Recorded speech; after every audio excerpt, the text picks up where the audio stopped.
Λοιπόν, μια δεύτερη άσκηση. Να υπολογιστεί το Ι, που είναι ένα ορισμένο ολοκλήρωμα, από το μειον 1 έως το ριζα 3 μειον 1, ενός κλάσματος, αριθμητής είναι το χ και 1 και παρονομαστής ρίζα χ και 1 τετράγωνο συν 1 δχ.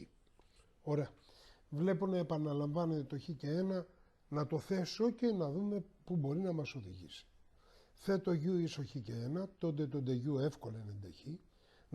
Να βρούμε τα καινούργια άκρα. Όταν το χ είναι μείον 1, το u είναι 0. Πάω στο χ και 1 και βάζω από χ το μείον 1.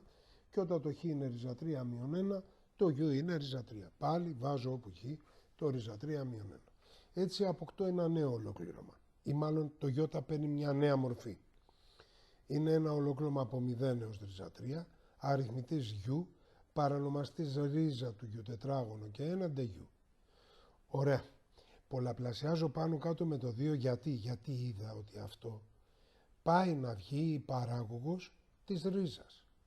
Πράγματι, αν το βλέπετε κι εσείς, είναι ολοκλήρωμα του ρίζα u τετράγωνο και 1 τόνος du.